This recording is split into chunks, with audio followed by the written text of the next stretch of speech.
I herald my return from the movie theaters as I just got done watching the Fantastic Four First Steps, my most anticipated movie for 2025.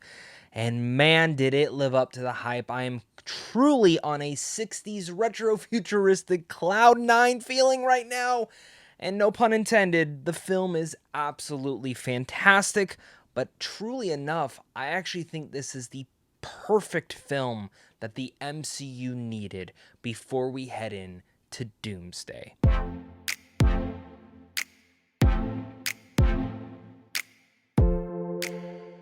What's going on, buddy? Welcome back to a brand new non-spoiler movie review. Today we're discussing the Fantastic Four First Steps, which is about this family who's forced to balance their roles as heroes with the strength of their family bond. The Fantastic Four must defend Earth from a ravenous space god called Galactus and his herald, Silver Surfer. This is directed by Matt Shakman, and it stars, of course, Pedro, Pascal, Vanessa, Kirby, Joseph Quinn, and Ebon Moss-Bachrach. And man, I've been excited for this movie. Not since the beginning, but I definitely had garnered excitement, and my anticipation has only grown for this movie since last Comic-Con. Last Comic-Con, they did this gigantic panel, all very much for First Steps. They showed off Captain America, they showed off Thunderbolts, and those were the two things I was most excited for at that point in time.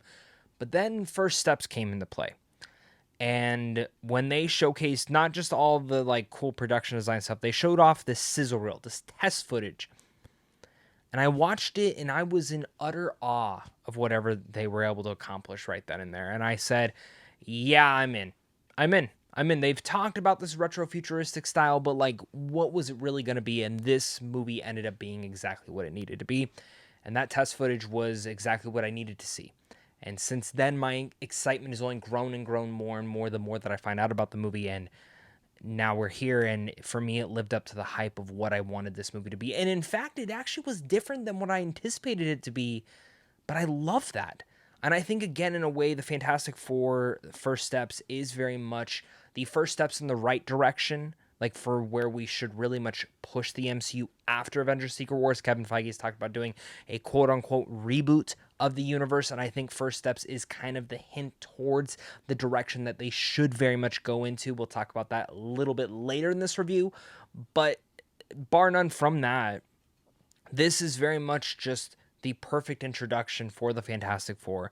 It's a perfect film leading into Doomsday in some sorts, and overall, it is the movie that the MCU very much needed.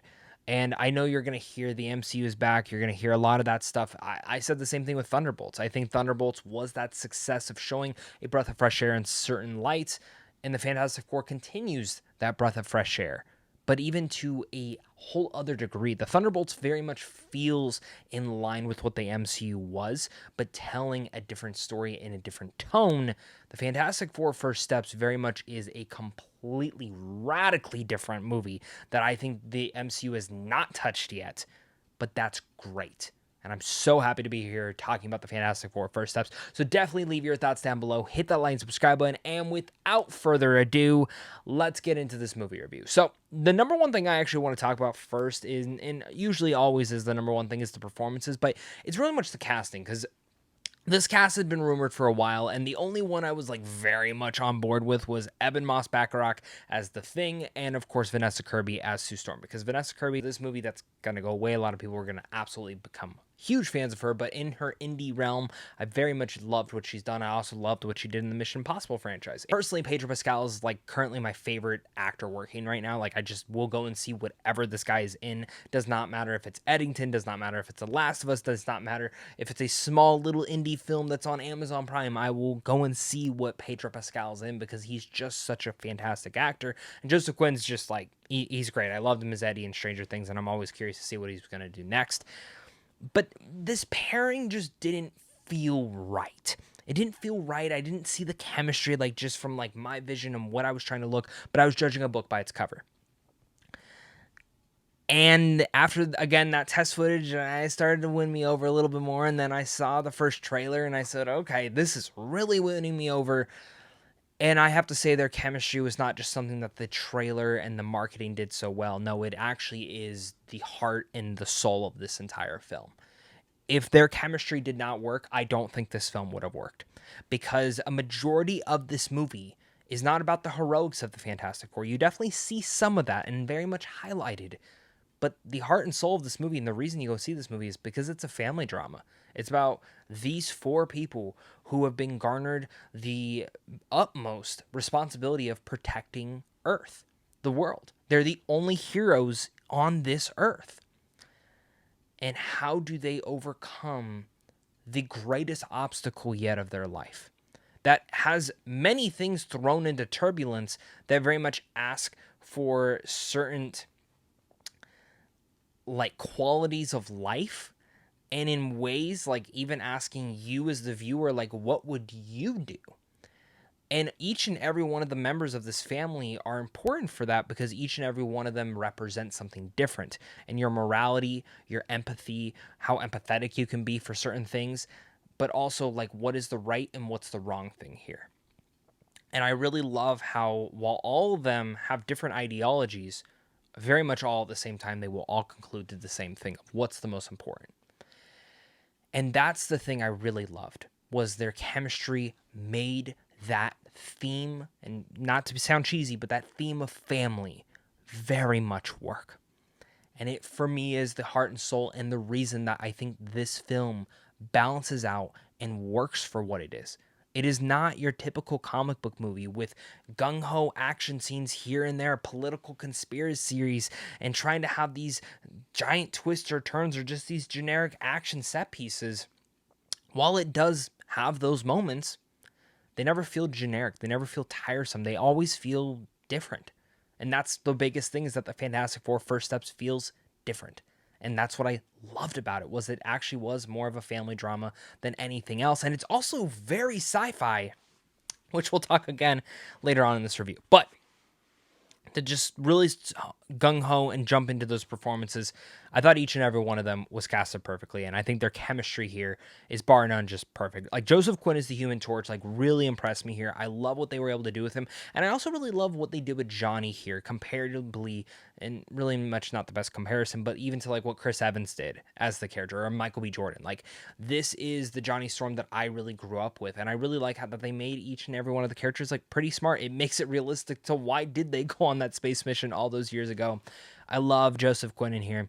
I think Ebon Moss-Bachrach was genuinely phenomenal as the Thing. I think he really much brings humanity to Ben Grimm, and a lot of that can be said because of the visual effects, specifically of the expressions with Ben, but it also comes down to the voice, and I think Ebon's voice was perfect.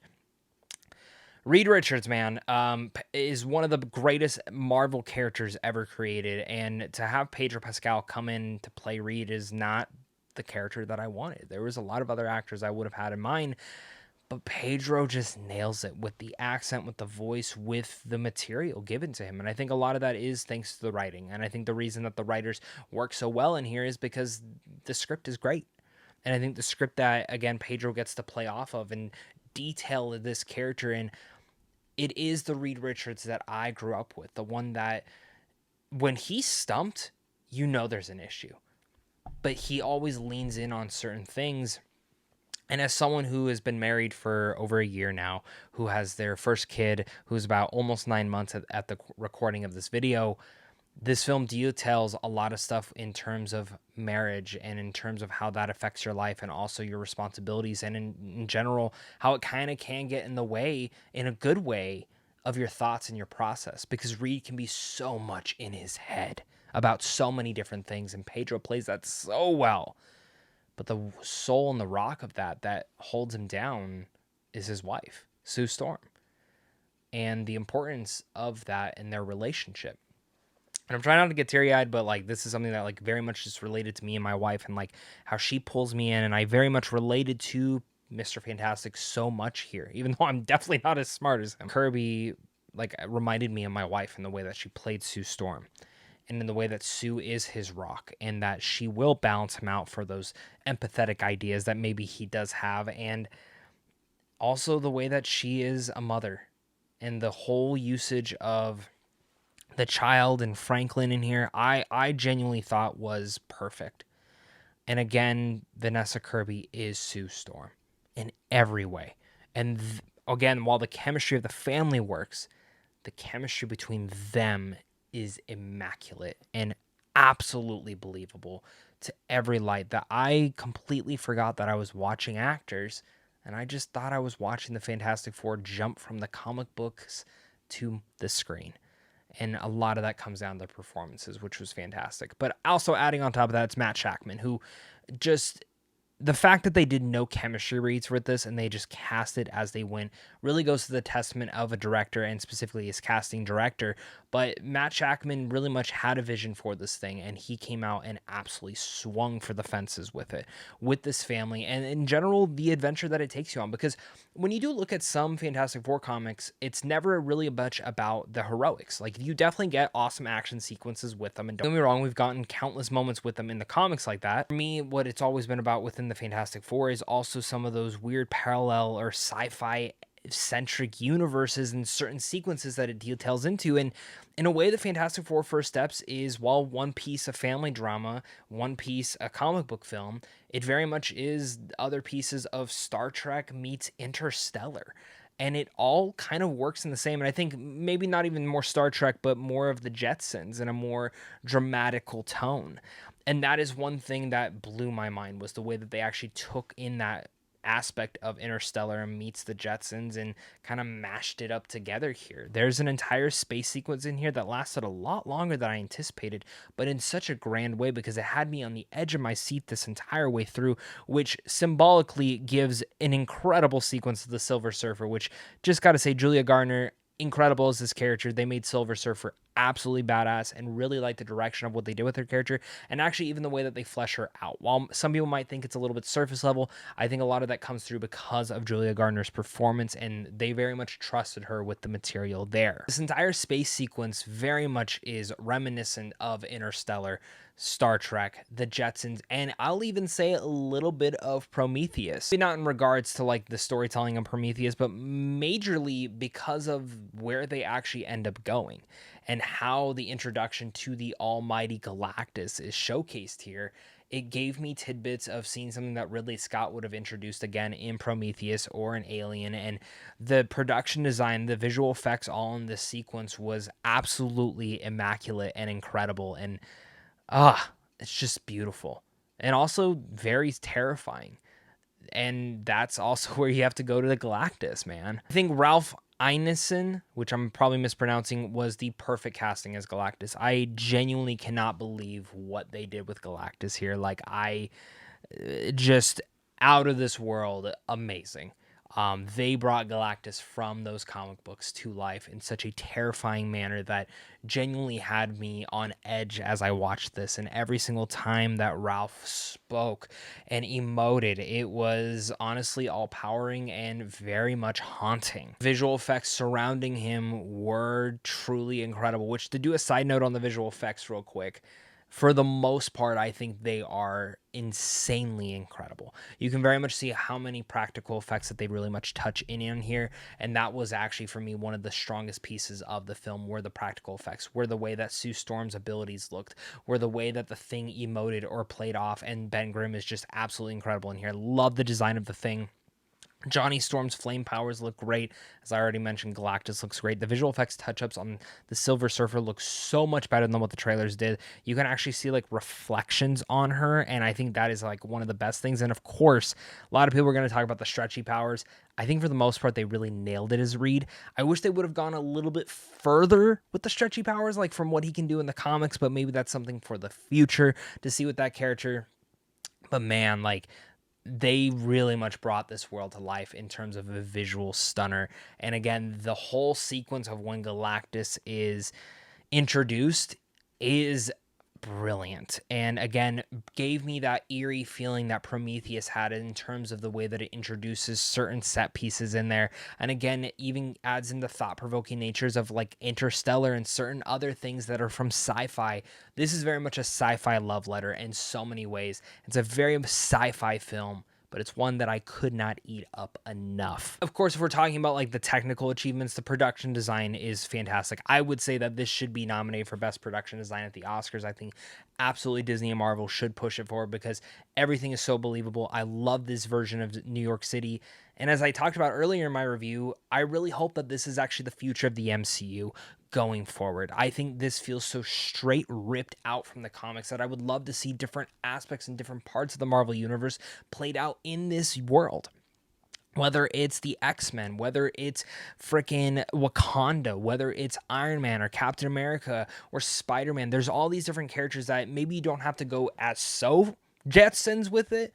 But if we, and how Kevin Feige said, are truly retooling or rebooting the MCU after Secret Wars, why not start with your universe? James Gunn's Superman just proved that you can go absolutely bonkers and comic booky, and if the general going audience falls for what the Fantastic Four is, again, I would love to see a continuation of maybe not even just this world, but of just something merging and morphing together. Because we all know all of them are going to end up in some way, shape, and form in the same world by the end of this phase. This is the multiverse saga, and that's what you're going into. And honestly, is the greater good, well, before we get to that, actually, I have one last thing to talk about before I talk about the greater good of the MCU and why I think this is a great, perfect step leading us into Doomsday and, of course, the finale to the Infinity Saga. And that just is, for me, is the score. Michael Giacchino's score and theme was introduced last year at Comic-Con, and it blew my mind away from what he was able to do there. But I really would go as far as say I think this is top 3 scores in the entire MCU as a whole. Maybe even top 2. Like, I'm thinking Endgame and this right next to each other. Also have Black Panther that I also want to give a shout out to, so I don't know. All I know is that it took my breath away, and it is absolutely dynamite. I think what it does so well is that while each and every one of the characters very much gets a moment to thrive and showcase their abilities and showcase their personalities, the theme goes right alongside that. And I guess I have one more thing to talk about before I get into that final thing. And that is very much how this film doesn't just detail the heroics. You see the powers being used, you see certain action scenes, but it's not about the punch, punch, go, go. This is very much a family drama about a family problem solving, how to defeat Galactus. And some people I could see are bored of that. Some people could be bored. They might want to see the superheroes showcasing their actions scenes a little bit more and flexing those muscles, but I think they did enough with them for me to be intrigued. And for me, what I really wanted from this movie, and something that I was very surprised that they actually did, was just interactions between this family. And as a perfect future for this family, I want to just see more and interact more with them. Finally, let's go back to my last piece that I really wanted to mention was the greater overall of the MCU. Why is this the perfect first step or next step heading into Doomsday? As I've mentioned, even I said in my Thunderbolts, is that the MCU used to always deliver a great movie, a little tidbit tying into the future, and where are we going next? And Thunderbolts very much did that in such a grand way. Love that movie. Great movie, ended in a way that makes me intrigued for the future, and then its end credit scene paid off immensely, tying into the next thing. What does Fantastic Four do? Well, it has 2 post-credit scenes. While I won't get into those, the first one is great, and I can't wait to see the direction of where that goes. The second one's pretty fun. But as an overall structure for this thing, this is just, again, another great movie that ends in a way that makes me intrigued to see the future of the Fantastic Four, and then it gets a little bit of a tidbit that ties in towards the future of what's to come. And it's a perfect first step because it is, in a way, a glimpse into the future in my eyes. I think this is the direction that the MCU is going to go, is very comic booky, very different, kind of get away from more of the realistic approach that we've seen and kind of ponder and put some of the characters in here. And I can see a lot of characters working in hindsight here. Again, it doesn't have to be as retro futuristic. You could do some changes here, but I would love to see the comic booky feel work for that. And I think that is something that Feige is going to detail into. I think that is something that's going to intrigue him more. And I think that's the reason that this movie is so vastly different than what we've seen and why it feels like a breath of fresh air. I like that it's completely separate. I like that you don't have to have seen anything prior to this. You could just go into it and enjoy it for what it is. Like, this is a movie I would recommend to my grandmother who has not seen anything in the MCU probably since like the first or second phase of it. But here we are, man. And I absolutely love the Fantastic Four. As for nitpicks, I would say there's one visual effects little thing in there that kind of just looked a little bit off to me. I think they did the best that they could. Don't want to get into that without in the spoilers, but if you've seen the film, you definitely know what I'm talking about. And yeah, that's about it. So let's get into my conclusions. Fantastic Four is, no pun intended, just fantastic in about every way you could want. It's a story that develops the family to incredible heights, giving each member a moment to shine, an incredible score that highlights each of those moments. And it's another building block for the future of the MCU that cements this as the perfect next steps for it. Everyone was casted perfectly, and I honestly don't know who was my favorite because I think they were all so perfect in here. And the chemistry between the family was everything I wanted. Galactus was jaw-dropping, Silver Surfer was badass, and I just loved my time so much with this that I very much think they are the future of the MCU. And in a way, I think it's so symbolic that the future of the MCU is very much going up against who was the face of the MCU at one point in time in Avengers Doomsday. And I think if Pedro is going to be like in some way, shape, or form the face of the MCU going forward, it's going to be awesome to see him go hand in hand with Robert Downey Jr. At least that's what I'm assuming we're going to get. Like, come on, that's why they had their chairs at the very end of that whole production announcement. I also think this film hits harder for fathers and mothers, and a lot of people are going to immensely love that so much. This is the breath of fresh air you've been wanting. If Thunderbolts was like kind of your nice little kickoff to that breath of fresh air where it felt familiar, but it was also different, the Fantastic Four is that continuing step and one that very much surprised me, even as being my most anticipated film for this year. It met my expectations. I would say it almost even exceeded them. This is, again, a film that I built up to be just everything I could want, and it's going to be my new personality, the new thing that I just fall head over heels in love with. So with all that said, I'm going to give the Fantastic Four First Steps a 5 out of 5. Thank you so much again, guys, for watching this. Make sure to hit that like and subscribe button, comment down below your guys' thoughts, and of course, until next time, stay classy.